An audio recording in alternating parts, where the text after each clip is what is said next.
Welcome into this week's Weather Extra. I'm meteorologist Jillian Johnson. It was a soggy week across central Texas and much of the Lone Star State as wave after wave after wave of rain moved through. Well, all this rain was welcome with the growing rain deficit and ongoing drought, but we all know too well that too much rain at once is not necessarily a good thing. And that's exactly what unfolded across parts of the state this past week. Here's a look back at what some Texans went through throughout the week. Many areas across southeast Texas spent 3 days under a flood watch last week as a stalled front and storm system out west parked itself in a perfect position, allowing numerous waves of heavy rain to move through the state. Houston and surrounding communities were hit the hardest, with multiple high water rescues reported, along with numerous car crashes. On Thursday morning, the Harris County Sheriff's Office said 5 people were rescued from submerged vehicles that morning alone. And on your screen now is a look at aerial video showing the dangerously high water levels Thursday. The water was so high that you can't even see the road. And parts of Conroe, which is north of Houston, were left underwater last week after release from the dam at Lake Conroe. The water release was needed to protect the dam's integrity, but resulted in turning yards into swamplands and leaving many area roads impassable. 11 adults, 1 infant, and a horse were all evacuated from residences near the lake. Montgomery County, which is where Conroe is located, issued a disaster declaration following the flood. And take a look at your screen. This is video at a ranch in LaGrange, which is southeast of Austin. This area saw multiple days of heavy rain last week. The family who owns the ranch says water was rising fast in the pasture, so they had to cut a fence and let the cattle get to a place that wasn't as flooded on the property. And look at the raging waters in the San Antonio area Monday after a round of flooding rain swept through the city. You're looking at video of the floodwaters pretty much swallowing this car whole on top of a bridge. And this was the view of a quickly flowing river also in the San Antonio area, now full to the top of its bank. But with all the flooding happening across the city, the high water levels picked up trash, and as the water moved into the rivers, it carried the trash downstream, with some of it getting stuck along the way.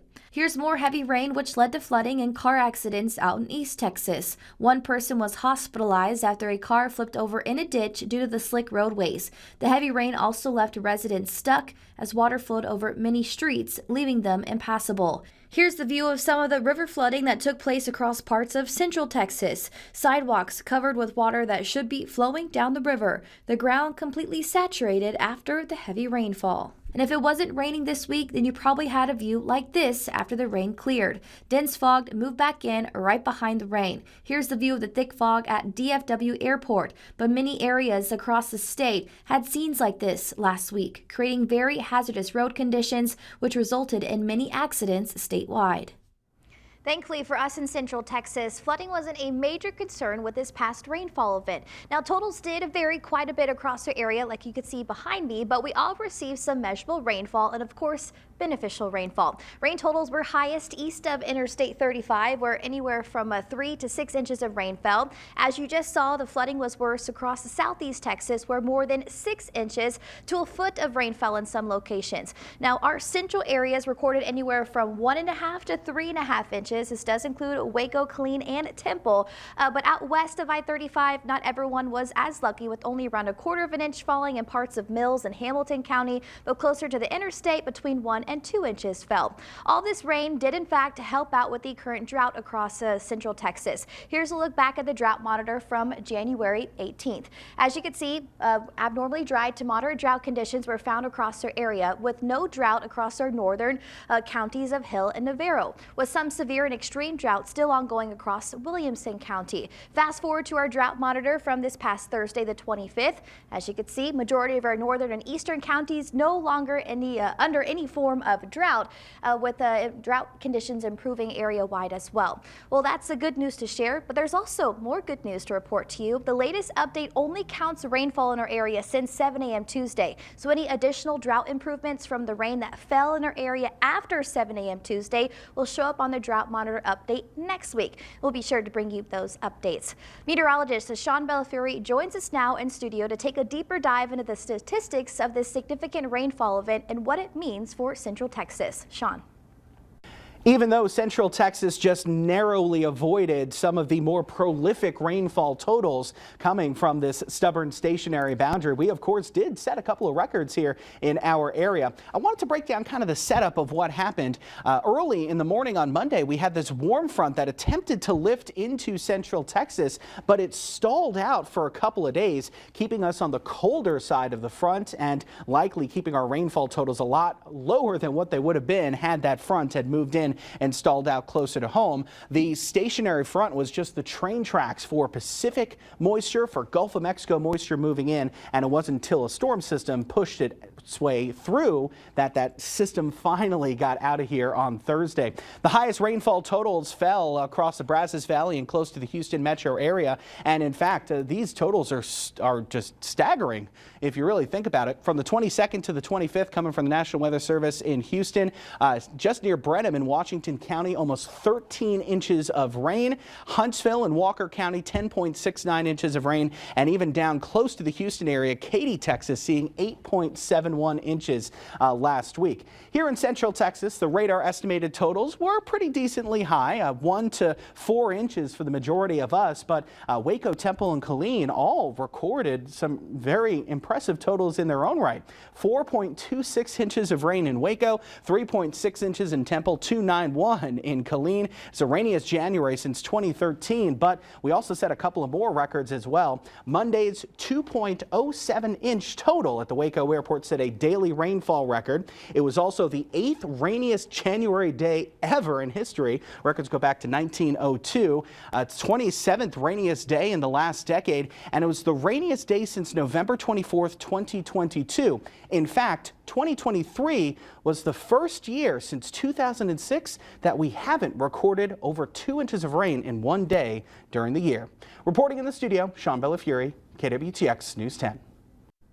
Well, the same storm system that impacted us in Texas also brought flooding rain to other parts of the nation, too. Check out the devastating flooding that swept through Southern California early last week. Residents were left picking up the pieces after torrential rain caused flash flooding through San Diego. Local first responders conducted 24 rescues around local rivers and hundreds more needing rescuing from their homes and cars. The city would see 2.75 inches of rain Monday, making that the city's 4th wettest day in 175 years.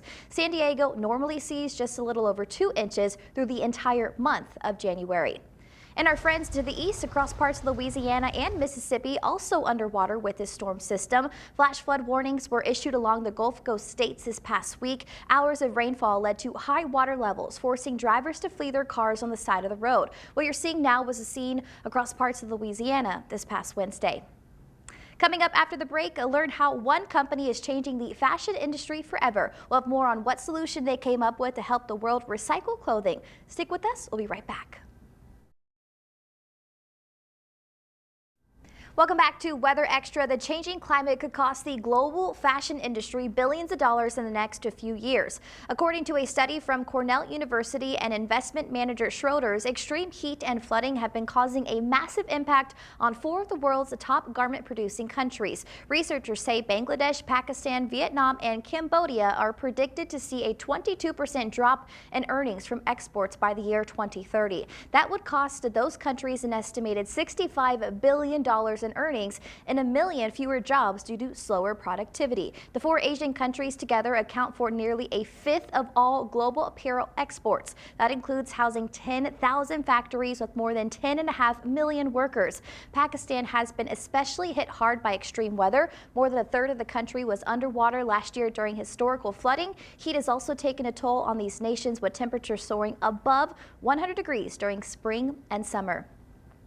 And just as we heard, extreme weather is causing direct costly impacts to the fashion industry, but the industry itself is responsible for about 10% of annual planet-warming greenhouse gas emissions. But one company has found a solution to one of the clothing industry's biggest problems. CBS's Ben Tracy has more on that solution.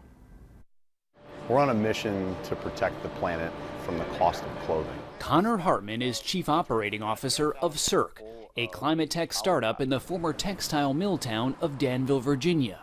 It's trying to fix the unfashionable problem of clothing waste. Where does most of our used clothing end up? Most of it is ending up in landfills or incineration. There's a garbage truck of fashion waste that is dumped every second of every day. That's because much of our clothing, especially inexpensive and trendy fast fashion, is a blend of cotton and polyester, a form of plastic. It's been nearly impossible to recycle until now. It's like a little mad scientist. Cirque invented a way to separate the two through a chemical process. Our process, for lack of a better term, is a pressure cooker. Water under heat and pressure with some responsible chemistry. So it's a very fancy Instapot. It's a very fancy Instapot. Both materials can then be used again to make new clothing, like these shirts retailer Xtra created with Cirque's technology. So this is the first recycled polycotton clothing item. You got it. The impact could be huge. The fashion industry is responsible for about 10% of annual planet-warming greenhouse gas emissions. That's more than all international air travel and maritime shipping combined. Right now, less than 1% of textile waste gets recycled back into textiles. We can overcome our planet's greatest challenges. Prince William is giving Cirque a big boost, naming it a finalist for one of his Earthshot prizes. When you guys found out you were a finalist, what was your reaction? It was pretty emotional, honestly, and to get this level of recognition for a solution that we know is going to be the future is really inspiring. Cirque plans to open its first of several industrial-scale factories by 2026 and refashion the way our clothes are made. Because we have all the clothes we need to make all the clothes we'll ever need. Ben Tracy, CBS News, Danville, Virginia. With all of the cold weather we've been dealing with recently, it's hard to think that severe weather season in Central Texas is just a couple months away. And coming up next on Weather Extra, we hear from Brady Taylor and the National Weather Service on an easy way you can learn about severe weather. We'll have more from their conversation in this week's Degrees of Science coming up right after this.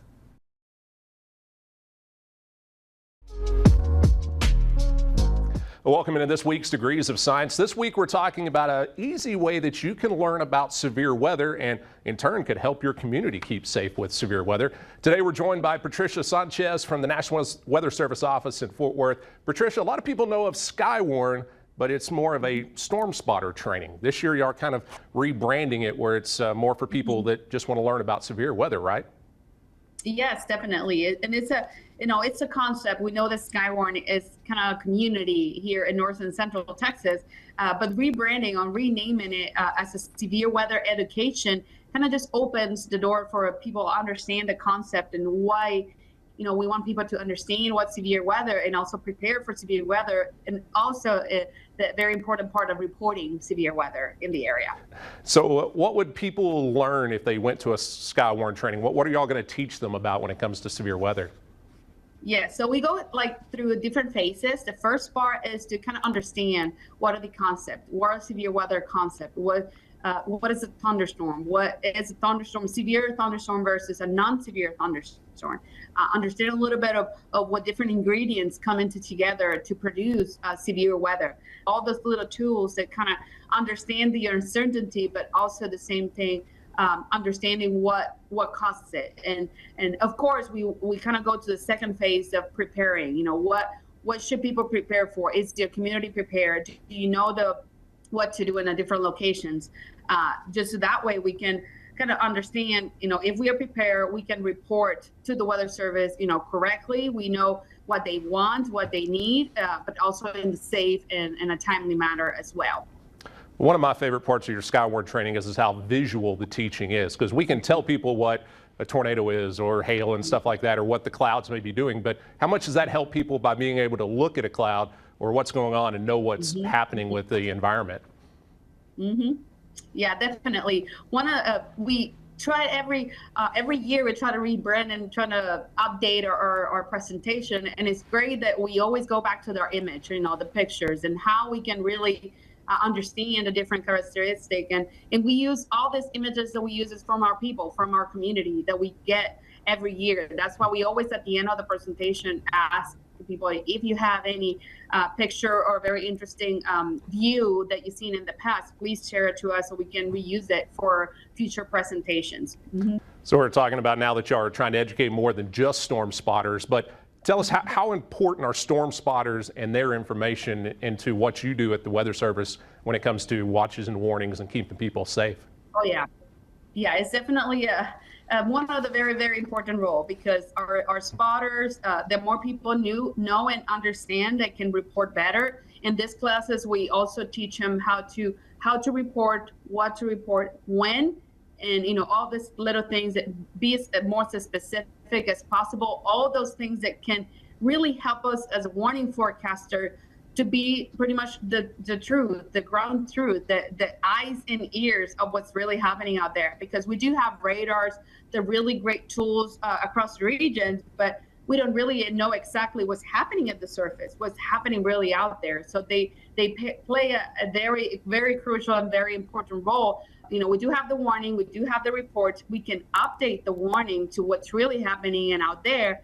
And we can also verify that what our warning is saying, it's what's really out there. And we can, of course, keep informing the community next door, the county next door, that this storm could affect you. So it's very, very important. And we really appreciate all of our spotters out there.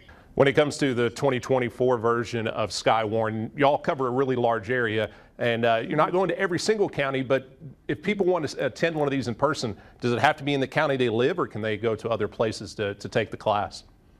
Yeah, so you don't have to be a resident for the county. If you leave, if your county next door has a class, please go. Yeah, there's no registration needed. You can definitely attend in any of the Skywarns around the area. I see, McLennan, Falls County, and Correo County across Central Texas have all classes this year. So yeah, you don't have to be specific from that county. You can join in any of them. And also, we do have that virtual option again this year, that we have at least 3 classes of basic and 2 classes of advanced, that really opens the door for more people to join and then make sure that they can have that time to attend to one of these classes. To find out more about the Skywarn training program and this week's Degrees of Science, scan the QR code right there on your screen to watch on YouTube, or you can go to KWTX.com/degrees of science. Straight ahead on Weather Extra, NASA has released numerous new images captured by the James Webb Space Telescope. We dive into some of those mesmerizing and beautiful pictures on the other side of this break. Stick with us. Welcome back to Weather Extra. NASA's James Webb Space Telescope has been hard at work capturing mesmerizing images of outer space since first launched back on Christmas Day in 2021. The telescope is designed to conduct infrared astronomy and has given astronomers a new way to observe stars, formations of galaxies, and even view exoplanets. Here's a look at some of the latest images released by NASA. The Webb telescope has captured new details of cosmic gas and dust within the Crab Nebula. That's the supernova remnant astronomers first discovered hundreds of years ago. It is located about 6,500 light years away in the Taurus constellation. Scientists say these fresh images provide new insights into what happened when the supernova formed after a massive star explosion.